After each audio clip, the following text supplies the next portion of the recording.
को उठाओ और एक बार स्वागत के लिए जोर से ताली बजा दो।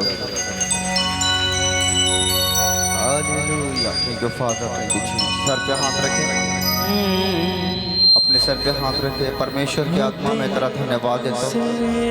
तू सामर्थ्य दयालु अनुग्रहकारी परमेश्वर है। तू था, तो है, रहेगा। परमेश्वर तेरी सामर्थ्य तेरी दया को मांगता हूँ। तो अपने सामर्थ्य को भेज, अपने महिमा को भेज अपने लोगों को बीच में, ताकि एक एक जन बचाया छुड़ाया जाए और तेरी महिमा करने पाए। मेरे प्रभु मैं तेरा धन्यवाद देता हूँ। अपने हाथों को बढ़ाकर और ठीक है फादर यीशु के नाम एक एक जन को पवित्र आत्मा के हाथों में सौंप और अपने प्रार्थना को यीशु के नाम से मांगता हूँ। आमेन। सफल हालेलुया। कितने लोग परमेश्वर के दीवाने हैं? यस, सब परमेश्वर के लोग हमेशा दीवाने रहते हैं, हंसते रहते हैं और परमेश्वर की महिमा करते रहते हैं। सफल हालेलुया। परमेश्वर हमेशा हमारे साथ रहने वाला परमेश्वर है और वो हमारी प्रार्थना को सुनता है। जो उस पर विश्वास रखता है, जो उस पर ईमान रखता है, उसे वो जीवन और शांति दिया करता है। परमेश्वर कहा सत्य जीवन मार्ग मैं हूँ, बिना मुझे कोई पिता के पास नहीं जा सकता। परमेश्वर एक ऐसा है जो हमें पिता के पास लेकर जाता है और हमें सुख और शांति दिया करता है। इसलिए परमेश्वर शांति का परमेश्वर है, वो हमें शांति देता है। उस पर विश्वास करने वाले लोग शांति पाते हैं। बहुत सारे लोग बोझ से दबे हुए हैं, दुख से दबे हैं, बीमारी से दबे हैं, कर्जी से दबे हैं, आज उठ नहीं पा रहे हैं। लेकिन परमेश्वर कहता है कि मैं तुझे हर विपत्तियों से छुड़ाऊंगा और उठाऊंगा भी। आमीन। तो परमेश्वर आपके साथ रहता है। परमेश्वर कभी नहीं छोड़ने वाला है। उसका नाम यीशु है। उस पर कहता है मुझ पर ईमान रखो, विश्वास रखो, तो मैं तुम्हें जीवन का मार्ग बताऊंगा। मुझ पर भरोसा रखो तो मैं तुम्हें शांति दिया करूंगा। अब दुनिया में बहुत सारे लोग कमाते तो हैं, लेकिन उनके घर में कमाई में बरकत नहीं मिलता है, शांति नहीं मिलता है। बहुत सारे लोगों के पास दौलत होता है लेकिन शांति नहीं होता। बहुत सारे लोग जगह जगह जाके भटकते हैं लेकिन उनके घर में शांति नहीं होता। लेकिन यीशु मसीह कहता है कि मैं तेरे शांति को जानता हूं कि तू शांति नहीं पाता है, लेकिन मैं अपना शांति तुम्हें दिया जाता हूं। सब बल हालेलुया। जब एक व्यक्ति बोझ से दबा रहता है, एक व्यक्ति पाप से दबा रहता है, एक व्यक्ति दुख से दबा रहता है, एक व्यक्ति बीमारी से दबा रहता है, वो जगह जगह भटकता है और दुनिया में कोई ऐसा व्यक्ति नहीं है जो दूसरे को बोझ उठा ले, दूसरे को पाप उठा ले। लेकिन यीशु ही एक ऐसा परमेश्वर है जो दुनिया का बोझ उठाने के लिए, दुनिया को पाप उठाने के लिए जगत में आया। सब बल हालेलुया। हालेलुया। कितने मेरी बात समझ रहे? एक व्यक्ति पाप से दबा है और वो कह रहा है मेरे पाप को उठा लो, मेरे पाप को ले लो, लेकिन कोई लेने वाला नहीं है। कौन ऐसा व्यक्ति है जो दूसरों को पाप को लेगा? कोई लेगा? अगर आप बीमार हैं ना, बुखार में, आपको बुखार लगा है तो आपके साथ लोग बैठ सकते हैं, आपके साथ लोग दुख सुख बांट सकते हैं, आपके साथ 5 मिनट 10 मिनट समय दे सकते हैं, आपको इलाज करा सकते हैं, आपको हॉस्पिटल ले जा सकते हैं, लेकिन आपका दुख को नहीं ले सकते। आपको अपना दुख सहना पड़ता है, उठाना पड़ता है। लेकिन यीशु मसीह आपके दुखों को छीन लेता है, अपने ऊपर ले लेता है। सब बल हालेलुया। एक व्यक्ति बोझ से दबा है और वो चिल्ला रहा है कि कोई ऐसा व्यक्ति है जो मेरा बोझ को उठा ले। एक व्यक्ति थोड़ा बैग लो और मेरे पास आओ, कोई है इसमें आ जाओ, जिनको आने दो, ये वाला बैग दे दो, ये पकड़ो, मैं आपको सैंपल बताता हूँ और इसको ध्यान देना। ऊपर ले लो, कंधे पर लाद लो, मूड़ी पर ले लो ऐसे, एक माइक दो, एक माइक दो, माइक दो इनके हाथ में। आपको इस बात को समझना है और बड़े ध्यान से सुनना है कि मैं आपको क्या बताना चाहता हूँ, इससे आपको क्या लाभ मिलेगा। इस बात को देखो, आज दुनिया के ऊपर ऐसी बोझ है, आपके ऊपर बोझ है। मैं तो यहाँ पर ये बोझ दिखा रहा हूँ कि एक बैग है, लेकिन आपके ऊपर क्या बोझ है? कर्जी है, दुख है, क्लेश है, संकटें हैं, ताना है, बीमारियां है, तरह तरह की चीज से आप दबे हुए हो। ये व्यक्ति पाप से दबा है, बीमारी से दबा है, दुख से दबा है, संकट से दबा है, लेकिन इसको बचाने वाला कोई नहीं है, इसका दुख लेने वाला कोई नहीं है। ये भटक रहा है। इधर से घूमो और अपने मुंह से बोलो, कोई है जो मेरे पाप को ले ले। कोई है जो मेरा पाप को ले ले। हाँ, घूमो घूमो, बोलते जाओ, बोलते जाओ। कोई भी, कोई है जो मेरे पाप को ले ले। कोई है जो मेरे पाप को ले ले। कोई है जो मेरे पाप को ले ले। हाँ, मैं पापी हूँ, कोई है जो मेरे पाप को ले ले। कौन लेने के लिए आगे बढ़ेगा? कोई है जो मेरे पाप को ले ले। ये पाप से दब चुका है, ये रो रहा है कि कोई है जो मेरे पाप को अपने ऊपर ले ले, कोई है जो मेरे दुख को अपने ऊपर ले ले। देखो कैसे रो रहा है। हाँ, कोई है जो मेरे पाप को ले ले। कोई मेरे बोझ को ले ले, कोई मेरे गरीबी को ले ले, कोई मेरे दुख को ले ले। कोई है जो मेरे पाप को ले। आगे पढ़ो। मेरे पाप को ले। एक व्यक्ति आता है, आपके पास माइक है, ले लो। अब ऐसे बोलते जाओ, ऐसे बोलते जाओ। है जो मेरे पाप सुनो, ये व्यक्ति जैसे चिल्ला रहे हैं ना, ये व्यक्ति अच्छा काम करता है, नौकरी करता है और पैसा अच्छा कमाता है। आपको, है जो मेरे पाप। आप घूमते हुए आओ, आप माइक पकड़ो और बोलो, मैं तो बहुत सारे पैसे कमाता हूँ, मैं तो सारे बहुत पैसे कमाता हूँ और बहुत ऐशो आराम करता हूँ, बहुत ऐसे आराम करता हूँ और बहुत सारे रुपया मेरे पास है, और बहुत सारे रुपया मेरे पास है, लेकिन मैं चैन से रहता हूँ। लेकिन मैं चैन से रहता हूँ। अब इनसे बोलो, तू कौन है? अरे तू कौन है? मैं एक पापी हूँ, हाँ, मेरे पाप को ले ले। अब बोलो, मैं मेरे जैसे काम करो, पैसा कमाओ, तुम्हारा पाप खत्म हो जाएगा। मेरे जैसा काम करो, बहुत पैसा कमाओ, तुम्हारा पाप खत्म हो जाएगा।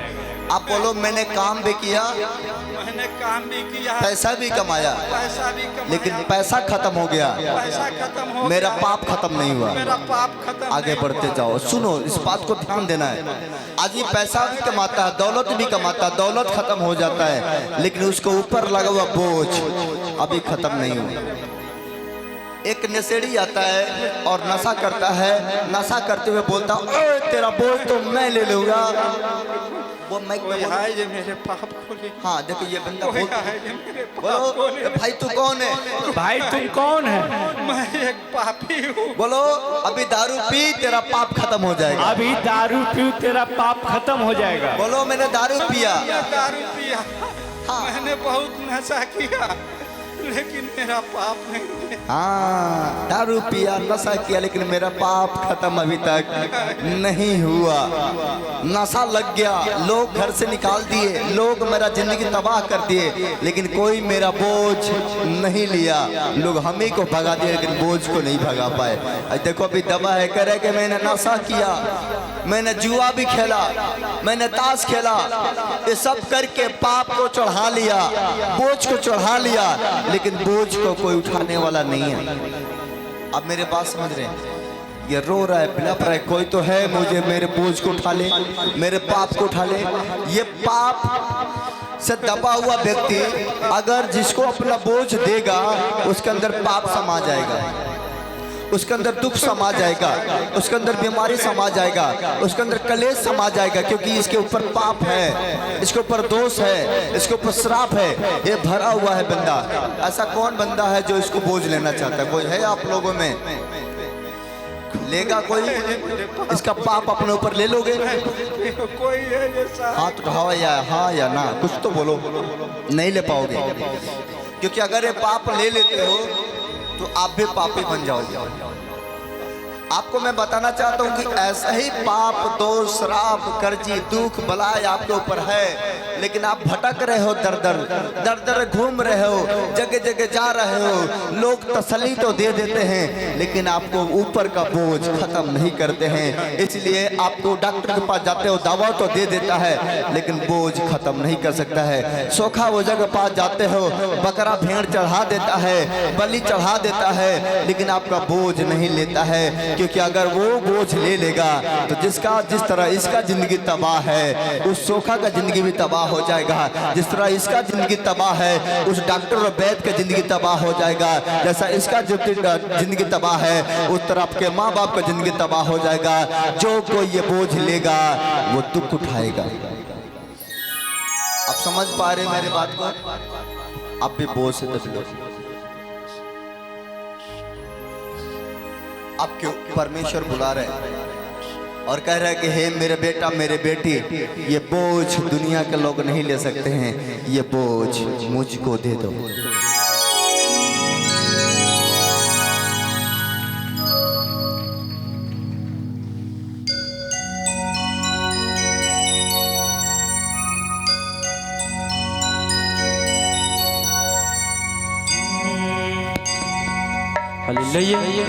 ये बोझ लेकर जा रहा है, आप भी बोझ से दबे हुए, और आप ये चिल्ला रहे हैं कि कोई मेरा बोझ ले ले। बोलते जा, बोलते कि मेरा बोझ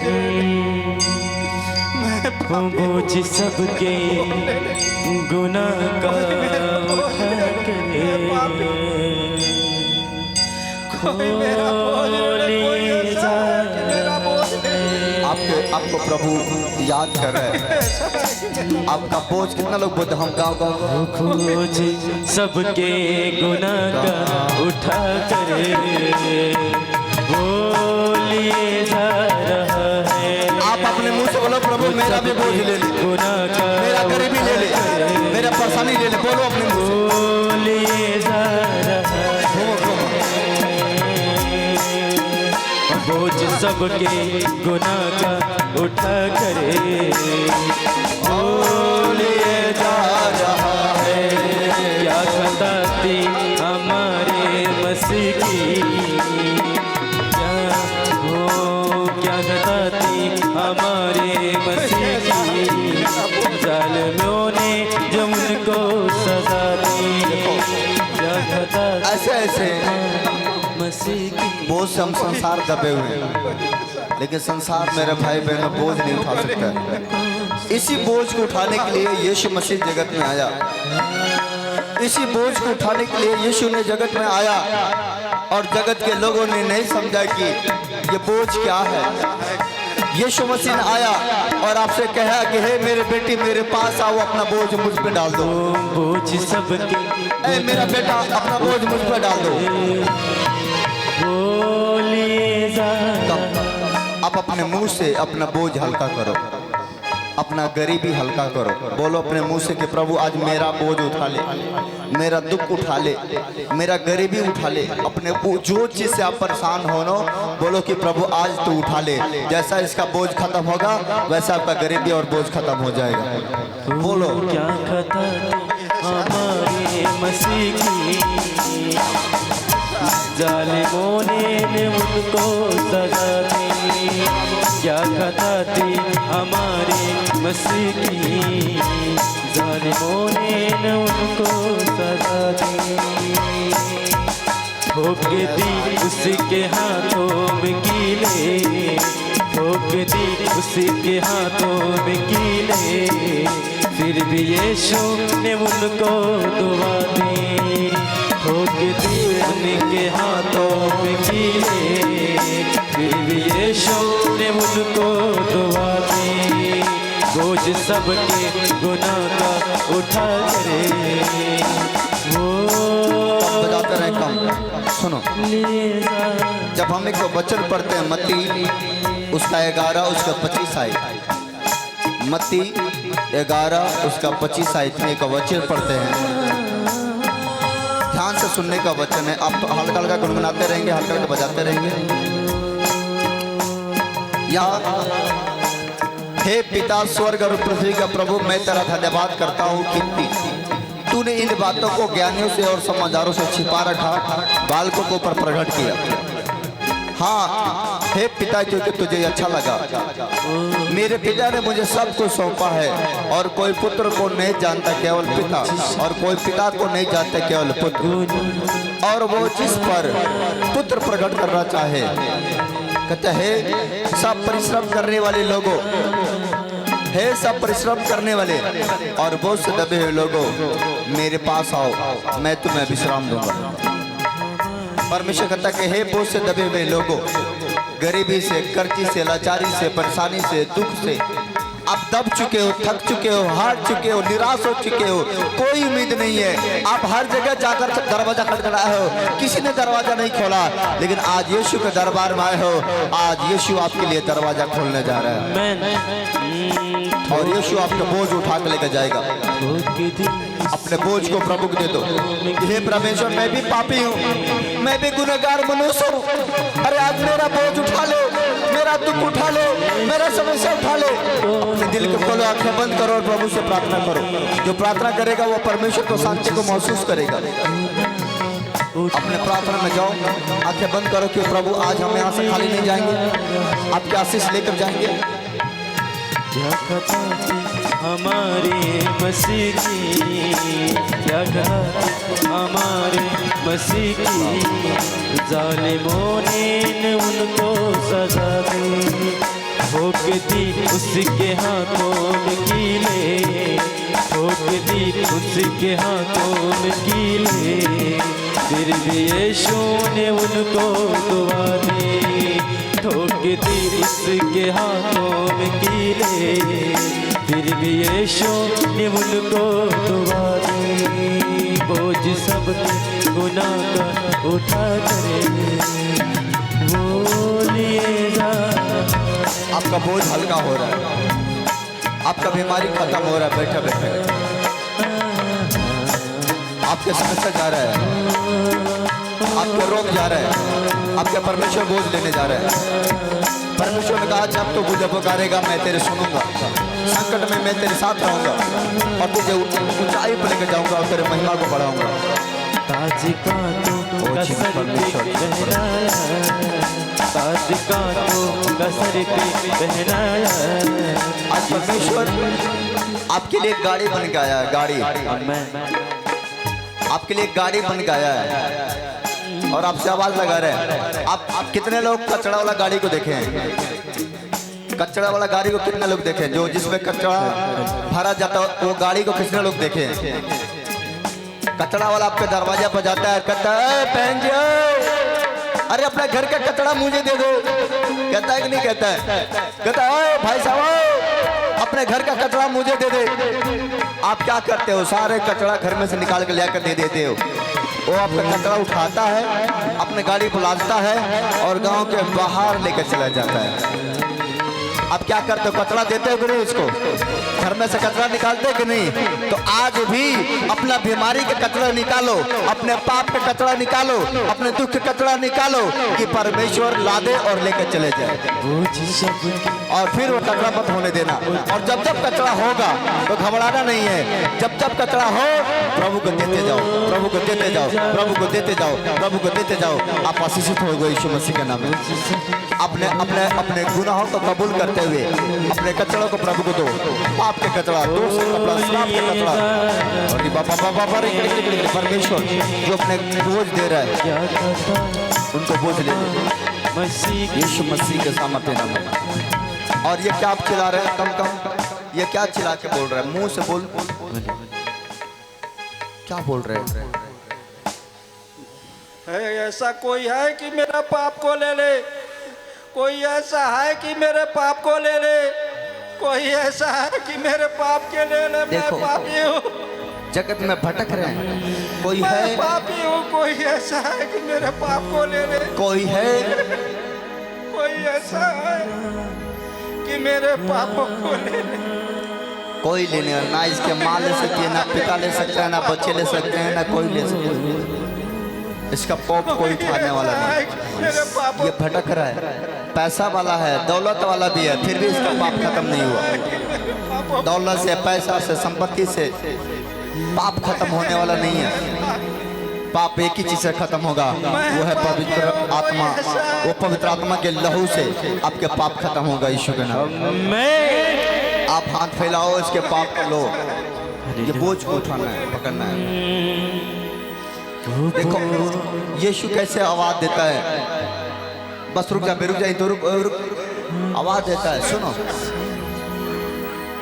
सुनो कि हाँ बोलो। कोई ऐसा है कि मेरे पाप को आप बोलो।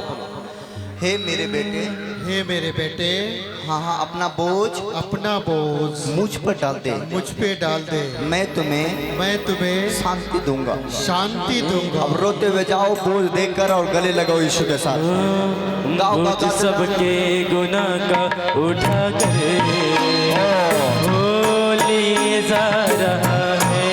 यीशु ही है सबके जो दुनिया का बोझ उठाता है।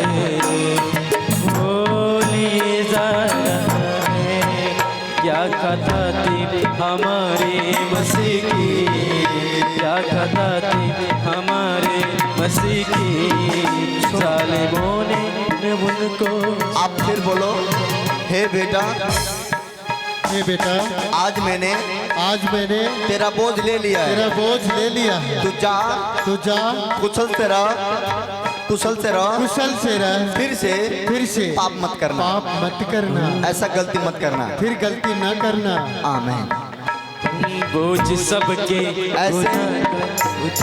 ऐसे यीशु बोलता है कि जा बेटी, मैंने तुझे माफ किया, तेरे गुनाह को माफ किया, लेकिन फिर गलती मत करना। अपना बोझ उठा लो और जाओ आजाद हो जाओ। चलो और ठोक दी उसके हाथों में गीले, ठोक दी उसके हाथों में गीले। फिर भी यीशु ने उनको दुआ दे, ठोक दी उसके हाथों में गीले। फिर भी यीशु ने उनको दुआ दे। बोझ सारे गुनाह का उठा करे, बोझ सबके गुनाह का उठा करे। लिए जा रहा है, बोझ सबके गुनाह का उठा करे। लिए जा रहा है, बोझ सबके गुनाह का उठा करे।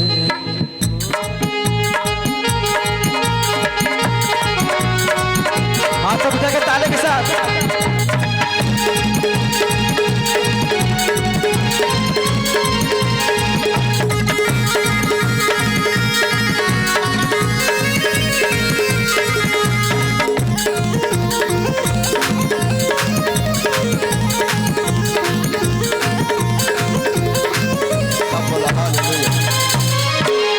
सब अपने स्थान पर बैठ जाओ। जी अपने स्थान पर बैठ जाओ। जानते हैं चोरी? कितना लोग जानते हैं चोरी? जो आदमी चोरी करता है उसको चोर बोलते हैं। कितने लोग चोरी किए हो? कभी चोरी किए हो? हाथ उठा जो चोरी किया। कितने लोग चोरी किए हैं? चोरी ये हटा दो बिल्कुल यहाँ से पीछे। अब बताओ मुझे, कितने लोग चोरी किए हो? कभी किए हो चोरी? कुछ लोग हाथ उठा रहे हैं कि हमने किया है, कुछ लोग कह रहे हम किए नहीं, लेकिन चोरी सबने किया है। कोई ऐसा व्यक्ति नहीं है जो अपने पिताजी के जेब से पैसा ना चुराया हो, जो माताजी के पास से पैसा ना चुराया हो। आज नहीं, बचपन के बात याद करो कि आपने कितना चोरी किए होंगे। चोरी किए हो कि नहीं? अब बताओ। सब कोई ना कोई चोरी किया होगा। चोरी दो प्रकार की होती है। चोरी दो प्रकार की होती है। एक चोरी होता है जो चोरी किया जाता है। एक चोरी वो होता है जो चोरी किया जाता है, मतलब सामान उठा लिया जाता है और लेकर अपने घर चला जाता है, उसको लोग चोरी बोलते हैं, चोर है। एक चोरी होता है जो सामान नहीं उठाएगा, वो मन में सोचेगा काश मैं इसको चुरा लेता, काश मैं इसको उठा लेता, काश मैं इसको ले लेता। एक वो भी चोरी है। एक मन से सोचना चोरी है और एक हाथ से और आंखों से करना भी चोरी है। तो सबसे बड़ा चोरी वो होता है जो आदमी मन से सोचता है। एक व्यक्ति सोचता है कि कल मैं झगड़ा करूंगा, मन में सोचता है कल मैं झगड़ा करूंगा, और रात भर सोचता है कि कल मैं पड़ोसी से झगड़ा करूंगा, कल मैं पड़ोसी से झगड़ा करूंगा, कल मैं पड़ोसी से झगड़ा करूंगा, और सुबह उठता है तो उसके घर में झगड़ा होती है। यानी जो मन में सोच रहा है वो सुबह उठकर कर रहा है। तो बाइबल कहता है कि यदि तुम मन में सोच रहे हो चोरी करने के लिए, तो ये समझ लो कि तूने चोरी कर लिया। ये सोचो कि तूने चोरी कर चुका है, चोरा चुका है। वैसे ही एक वचन लिखा है जो हम ध्यान देंगे इसमें, मत्ती के पत्री और उसका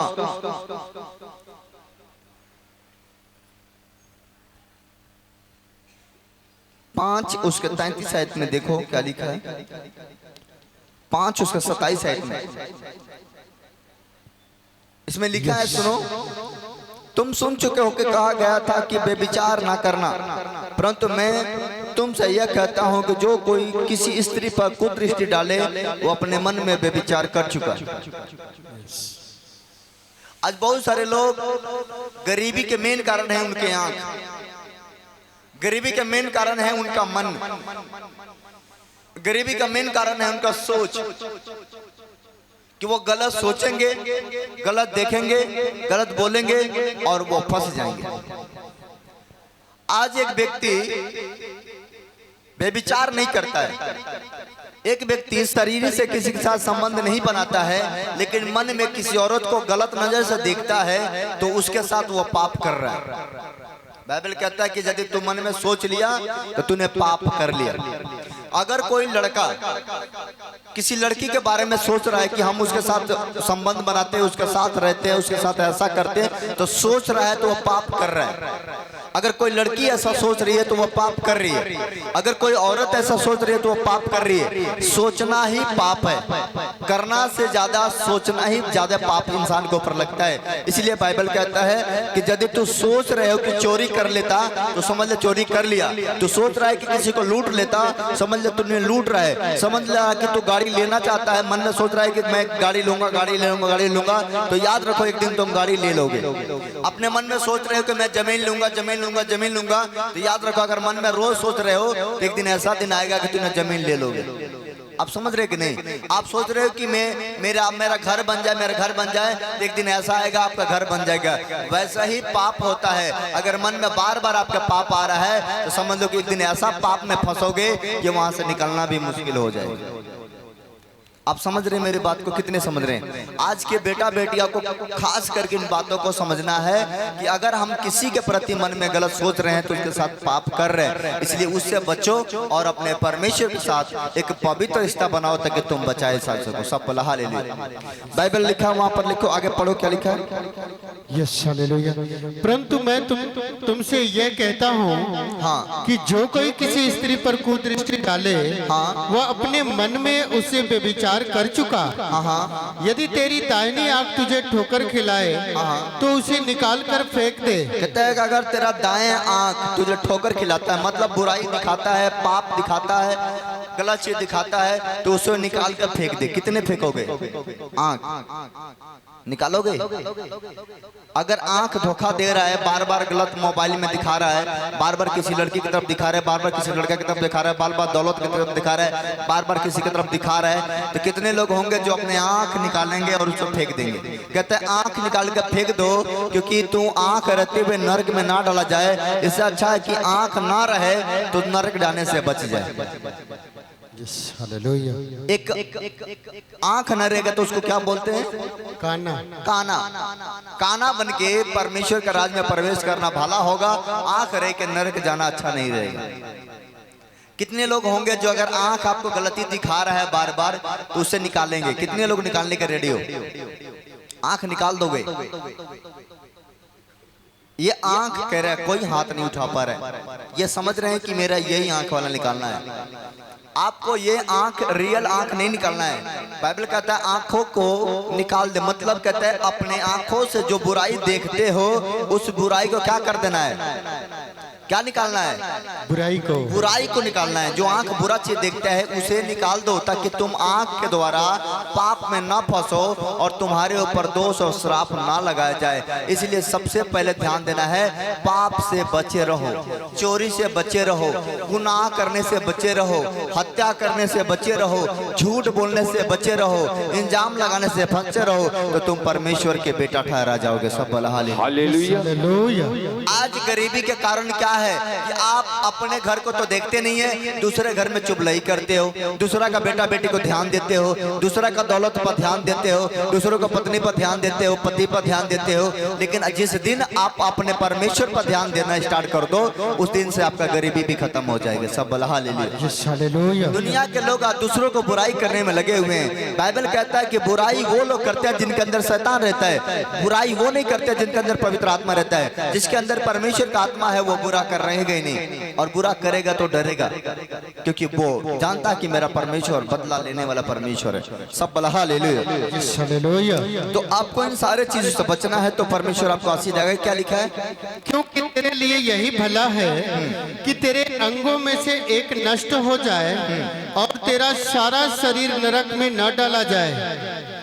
यदि तेरा दाहिना हाथ तुझे ठोकर खिलाए, कहता है अगर हाथ ठोकर खिलाता है तो हाथ निकाल दो, पैर ठोकर खिलाता है तो पैर निकाल दो। जो चीज आपको तंग करता है उसे निकाल दो। जैसे एक शराबी व्यक्ति होता है और वो शराब पीता है और शराब उसको तंग करता है पीने के बाद, तो बाद में कहता है कि यार मैं शराब छोड़ने देना चाहता लेकिन छूटता नहीं है। मैं कह रहा हूँ जो चीज आपको तंग कर रहा है उसे छोड़ देना चाहिए। जो नशा आपको तंग कर रहा है, बर्बाद कर रहा है, उसे छोड़ देना चाहिए। जो बीड़ी सिगरेट आपको तंग कर रहा है, बर्बाद कर रहा है, उसे छोड़ देना चाहिए। जो औरत बार बार गलती कर रही है, बार बार पाप कर रही है, बार बार व्यभिचार कर रही है, बार बार पति को लात मारती है, घुसा मारती है, उस पत्नी से तंग होने के कारण आप परमेश्वर के साथ चले जाओ, उसको छोड़ दो उसका हालत में। देखो परमेश्वर को सबक कैसे सिखाता है। सब बोला हालेलुया। अगर पति आपको बार बार ऐसा कर रहा है तो कुछ समय के लिए आप पति के छोड़कर परमेश्वर के सामने जाओ और परमेश्वर से प्रार्थना करो कि हे परमेश्वर मेरे पति को तू सुधार, तू सही कर। मैं आपको बताना चाहता हूँ परमेश्वर जब सुधारता है तो देर नहीं लगाता है, और ऐसा सुधारता है कि वो जिंदगी भर के लोग सुधर जाते हैं। हालेलुया। जो चीज आपको तंग कर रहा है, जो चीज लगता है कि ये बुरा है, ये गलत है, उससे के सामने मत जाओ। आप सब दुनिया जानता है चोरी करना गुनाह है, चोरी करने से पाप लगता है, दोष लगता है। बाइबल कहता है कि कुछ लोग नरक कुंड में जाएंगे, चोरी करने वाले लोग नरक में जाएंगे, झूठ बोलने वाले लोग नरक में जाएंगे, बेविचार करने वाले लोग नरक में जाएंगे, जादू टोना करने वाले लोग नरक में जाएंगे, चुगलई करने वाले लोग नरक में जाएंगे, मूर्त पूजा करने वाले लोग नरक में जाएंगे, गंदा घिनौना काम करने वाले लोग नरक में जाएंगे, दूसरों पर दोष लगाने वाले लोग नरक में जाएंगे, भाई भाई को हत्या करने वाले लोग नरक में जाएंगे, पत्नी को हत्या करने वाले लोग नरक में जाएंगे। ऐसे बहुत सारे गुनाह है जो आपको नरक के कुंड में लेकर जाएगा। नरक में जाने के लिए आपको मेहनत नहीं करना होगा, स्वर्ग में जाने के लिए आपको बहुत सारे तपस्या करना होगा। नरक का रास्ता तैयार है, चोरी करो, झूठ बोलो, पाप करो, गुनाह करो, नरक का रास्ता तैयार है। लेकिन स्वर्ग राज जाने के लिए एक एक चीज से बचना होगा, एक एक गुनाहों से बचना होगा, एक एक पापों से बचना होगा, एक एक लोगों की चुगलई से बचना होगा, अपने आप को शुद्ध और पवित्र रखना होगा, परमेश्वर के लिए वफादार होना पड़ेगा, परमेश्वर के सामने समर्पण रहना पड़ेगा, तो परमेश्वर आपको स्वर्ग राज लेकर जाएगा। सब बोला हालेलुया। आप समझ रहे कि नहीं? लेकिन नरक जाने के लिए मेहनत नहीं करना है। बाइबल कहता है कि आपको मरने के बाद दो रास्ता आपके सामने आएगा, मरने के बाद दो रास्ता सामने आएगा। जीते जी दो रास्ते आपके सामने है, एक दाएं की तरफ है, एक बाएं की तरफ है। लेकिन दाएं की तरफ जाने में थोड़ा कठिनाई है, बाएं तरफ जाने में कठिनाई नहीं है। बाएं तरफ में क्या है? ये शैतान का रास्ता है। शैतान का रास्ता क्या है? बहुत मीठा है, बहुत अच्छा है, बहुत बढ़िया है। आपने कितने लोग जानते हैं आज के युग में जो व्यक्ति मीठा खाता है, मीठा मतलब मीठा सामान खाता है, उसको पता है कि यदि ज्यादा मीठा सामान खाएंगे तो क्या हो जाएगा? मीठा सामान खाने से क्या होता है? शुगर की बीमारी होता है। लेकिन शुगर की बीमारी होता है, लेकिन मीठा कैसा लगता है? मीठ लगता है। स्वाद कैसा लगता है? मीठा लगता है। और मीठा सामान आदमी खाकर शुगर की बीमारी हो जाता है, और शुगर से कितने हार्ट, ब्लड प्रेशर, कितनी बीमारियां होती हैं और वो मर जाता है। तो आप इस बात को ध्यान रखो, जो चीज आपको लग रहा है कि ये बहुत अच्छा है, चोरी करने में बड़े मजा आता है, बेविचार करने में बड़ी मजा आता है, गंदा काम करने में मजा आता है, दारू पीने में मजा आता है, बीड़ी पीने में मजा आता है, सिगरेट पीने में मजा आता है, मजा तो आता है, लेकिन जब वो आपके ऊपर हमला करेगा आपके सारा मजा सजा में बदल जाएगा। आप इस बात को जानते हैं कि ये मजा सजा में बदलने वाला है और आप बर्बाद होने वाले हो। इसलिए इन चीजों से बचो, इन गुनाहों से बचो, इन अपराधों से बचो कि परिवार बचाए जाए। एक व्यक्ति जब दारू पीता है 7 पीढ़ियों को नाश करता है। अगर आप दारू पीने वाले व्यक्ति हो, आपके पिछले 7 पीढ़ी तक नाश हो जाएगा। अगर आप बीड़ी सिगरेट गुटखा खाने वाले हो, आपने 7 पीढ़ियों को नाश कर रहे हो, आप तो नाश होकर जाओगे। 7 पीढ़ी तक वो श्राप लगा रहता है, वो श्राप कभी खत्म नहीं होता है। इसलिए आज ही आपको समझना होगा कि आपका शरीर परमेश्वर का मंदिर है। इस मंदिर को पवित्र और शुद्ध रखो, आगे बढ़ो, खुदा भी आपकी मदद करेगा। लेकिन एक व्यक्ति, एक बात बताओ कि एक व्यक्ति चोरी कर ले और चोरी करके पकड़ा जाए और पकड़ने के बाद उम्मीद रखे कि कोई मुझे बचाएगा, तो वह गलत करता है। चोरी करने वालों को कोई बचाने नहीं चाहता। एक व्यक्ति पाप में पकड़ा जाए और पाप में पकड़ के कचहरी में चला जाए और वो उम्मीद रखे कि मेरे माँ बाप मुझे बचाएंगे, तो माँ बाप बचाएंगे नहीं, बल्कि माँ बाप भी 4 लात मारेंगे क्योंकि तूने क्या करके पकड़ा गया, बेविचार करके पकड़ा गया। ऐसा घिनौना काम किया जो बचाने का लायक नहीं है। आपको मैं बताना चाहता हूँ, जितने आप गलत काम करोगे और खुदा से प्रार्थना भी करोगे, प्रभु कभी बचाने के लिए नहीं आएगा। इसलिए नहीं आएगा क्योंकि मैं बचाऊंगा और कल तो फिर ये काम करेगा। इसलिए मेरे भाई बहन, परमेश्वर कहता है मैं एक बार तुझे मौका देता हूँ। जैसे अभी आपने देखा, एक व्यक्ति कह रहा है कि मेरा पाप को कोई उठा ले, मेरा बोझ को कोई उठा ले, मैं एक पापी मनुष्य हूँ। तो आपने देखा कि एक व्यक्ति उनके सामने आया और मान लो वो यीशु है, और यीशु ने कहा बेटा मैं तेरे पाप को उठा लेता हूँ, लेकिन जा फिर से ये पाप मत करना। शबले हालेलुया। आपको बचना होगा, आपके गुनाहों को परमेश्वर माफ कर देगा, आपके श्रापों को माफ कर देगा। लेकिन जाओ अपने शरीर को खुदा को जीता दे दो, जिंदा दे दो, ताकि परमेश्वर आपको शुद्ध और पवित्र कर सके। सब बोला हालेलुया। इसलिए परमेश्वर कहता है मेरा बेटा मेरी बेटिया, अपने गुनाहों से मन फिराओ, अपने पतियों से प्रेम रखो। कहता है पतियों पत्नियों से प्रेम रखो, हे बच्चों वाले अपने माँ बाप से प्रेम रखो, हे माँ बाप अपने बच्चों से प्रेम रखो। प्रेम ही एक ऐसा चीज है जो हमारे घर को स्वर्ग बनाता है, और प्रेम ही एक ऐसा चीज है जो घर को नरक भी बना देता है। हालेलुया।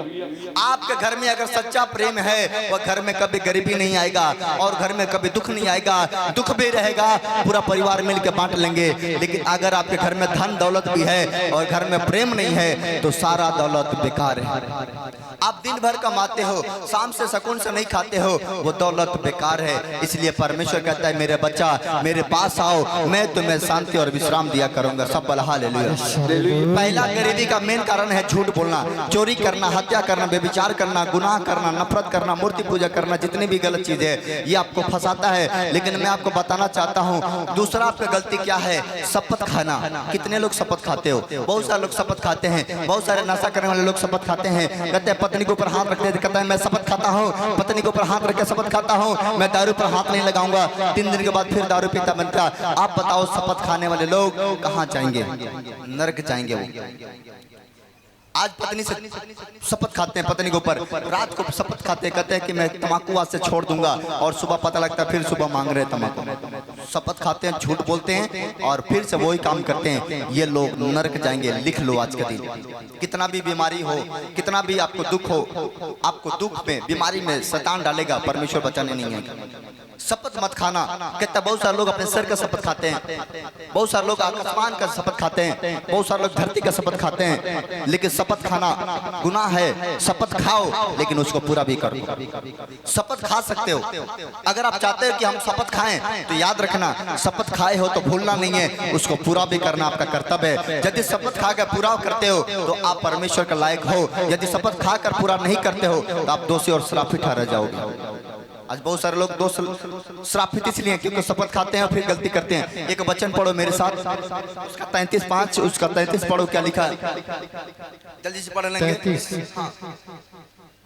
तुम सुन चुके हो, हाँ, फिर तुम सुन चुके हो कि पूर्व काल के लोगों से कहा गया था, तुम सुन चुके हो कि पूर्व काल के लोगों से कहा गया था झूठी शपथ न खाना, झूठी शपथ मत खाना, परंतु प्रभु के लिए अपनी शपथ को पूरी करना। आज बहुत सारे लोग झूठी शपथ खाते हैं, झूठ मन में शपथ खाते हैं, परमेश्वर से भी शपथ खाते हैं और कहते हैं कि परमेश्वर मैं तेरे घर में जाऊंगा, इतना दान करूंगा। झूठ खाते बोलते हैं और बदल जाते हैं। परमेश्वर से वादा करते हैं कि मैं 5,000 रुपया दान करूंगा, करूंगा, और वो शपथ ले लेते हैं, वचन ले लेते हैं और भूल जाते हैं। परमेश्वर घर में आते हैं, भूल जाते हैं। मैं आपको बताना चाहता हूँ, यदि आप परमेश्वर के से वादा किए हो तो पूरा करो, नहीं तो वचन मत लो, शपथ मत खाओ। अगर आपने पत्नी से वचन लिए हो कि मैं आज से दारू नहीं पीऊंगा, तो मत पियो, पियोगे तो मर जाओगे, नरक जाओगे। आप जाओगे तो कहाँ जाओगे? अपने पीढ़ियों को, अपने बच्चों को भी नरक लेकर जाओगे। अपने माँ बाप के लोग शपथ खाते हैं, मैं अपने माँ बाप का शपथ खाता हूँ कि ये गलती नहीं किया हूँ और गलती नहीं करूंगा, और फिर गलती करते हो तो आप समझो कि आपके ऊपर कितना बड़ा दोष और श्राप लगाया जाएगा। माँ बाप तो जाएंगे परेशान तो होंगे, साथ साथ में आपका जिंदगी तबाह हो जाएगा। इसलिए यदि परमेश्वर के लिए कोई शपथ खाया है कि प्रभु मैं तेरे पीछे चलूंगा, परमेश्वर वचन लेता हूँ मैं आज से पाप नहीं करूंगा, परमेश्वर मैं वचन लेता हूँ आज से गुनाह नहीं करूंगा, मैं तेरे पीछे चलने का फैसला लेता हूँ, मैं तेरे साथ चलने का फैसला लेता हूँ, मैं दान करने का फैसला लेता हूँ, दशवांश देने का फैसला लेता हूँ। अगर आपने मुकर रहे हो तो आप कलीसिया का नुकसान नहीं पहुंचा रहे हो, आप अपने आप को परमेश्वर की नजर से गिरा रहे हो। जिस दिन गिर जाओगे दुनिया में कोई पूछने वाला ना होगा। पढ़ो क्या लिखा है। यस, परंतु मैं तुमसे ये कहता हूँ कि कभी शपथ न खाना, कभी शपथ मत खाना, न तो स्वर्ग की ना स्वर्ग की, क्योंकि वह परमेश्वर का सिंहासन है। कहते हैं मैं ऊपर वाले की कसम खाता हूँ, स्वर्ग के कसम खाता हूँ। ऊपर के कसम कभी मत करना, क्योंकि स्वर्ग परमेश्वर का सिंहासन है। और यदि तुम परमेश्वर के सिंहासन का कसम खाओ और उसको पूरा ना करो तो तुम्हें ऐसा दंड दिया जाएगा जो बर्दाश्त। उजला न काला कर सकता है, परंतु तुम्हारी बात हाँ की हाँ या नहीं की नहीं हो। कहता शपथ मत खाना सर का, क्योंकि तुम नहीं जानते हो तुम्हारे सर में कितने बाल हैं।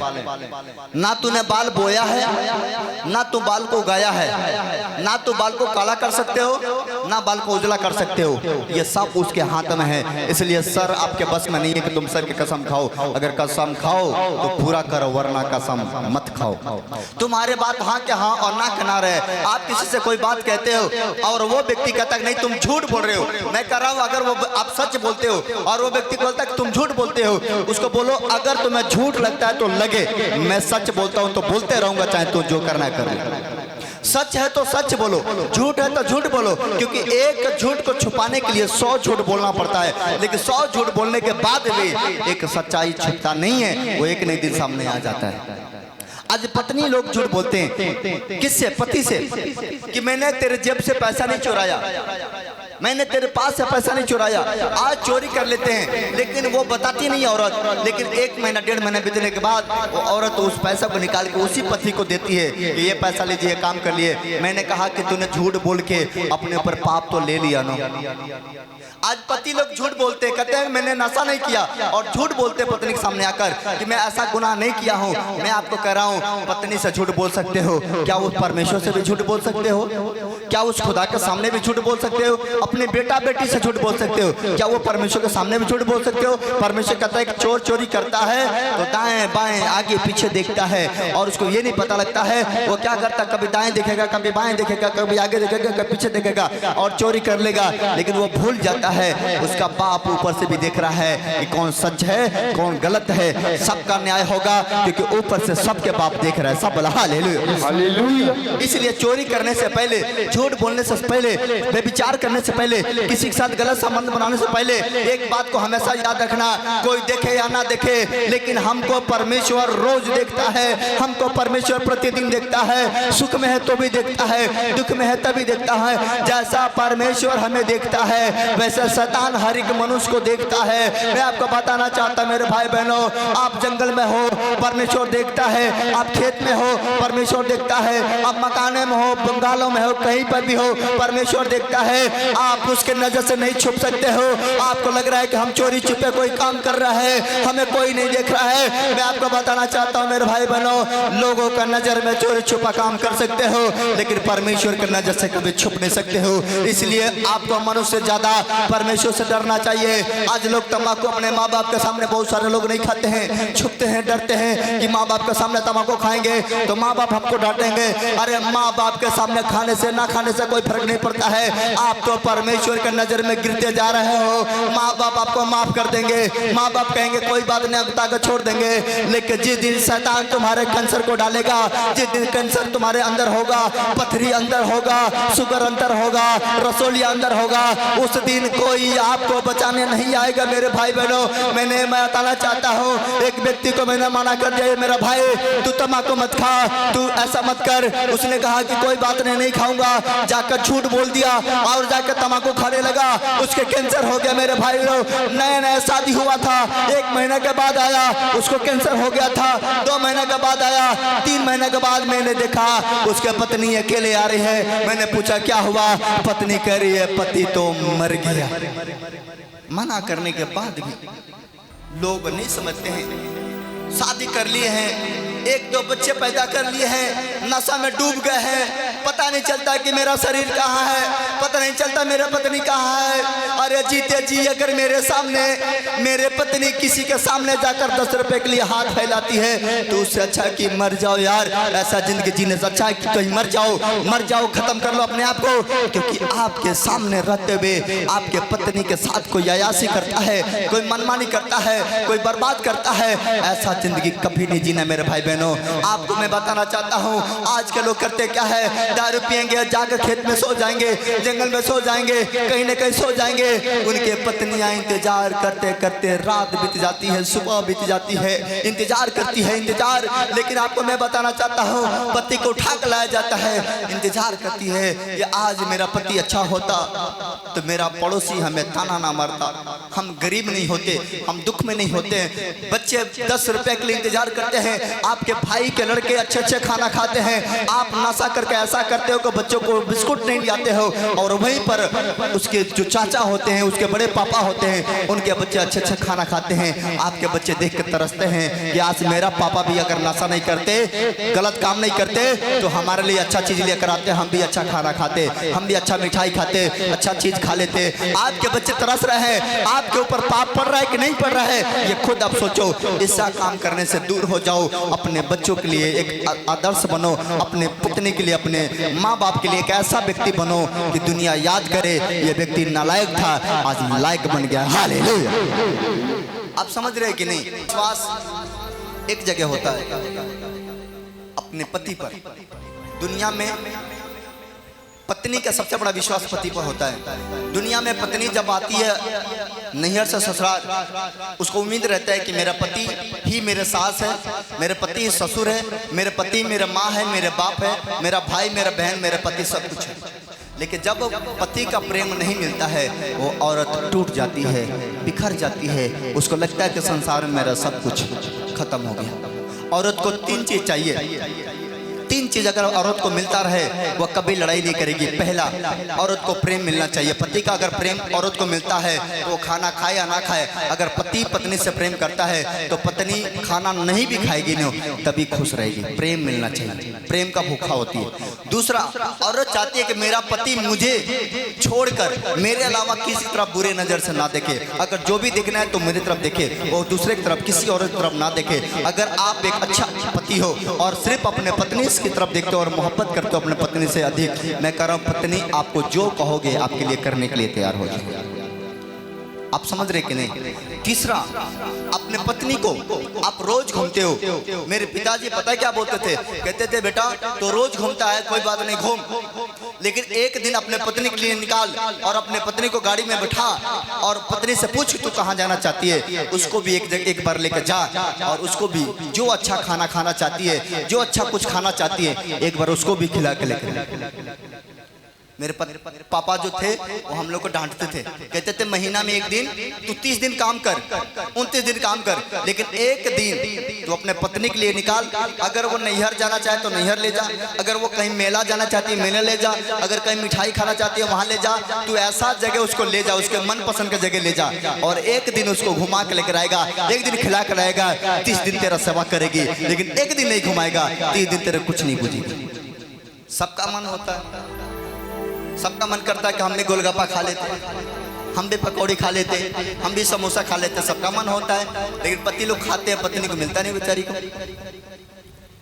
पत्नी भी सोचती कि हमें मिल जाता, सब बल हालेलुया। इसलिए परमेश्वर के लिए शपथ लो तो पूरा करो, वरना कभी किसी का कसम मत खाना। अपने हाथों को उठाओ कि हे परमेश्वर हमें बुराई से बचा, ताकि हम ऐसा गलती ना करें तो ऊपर दे रहे उनको बचाए और छुड़ा ले।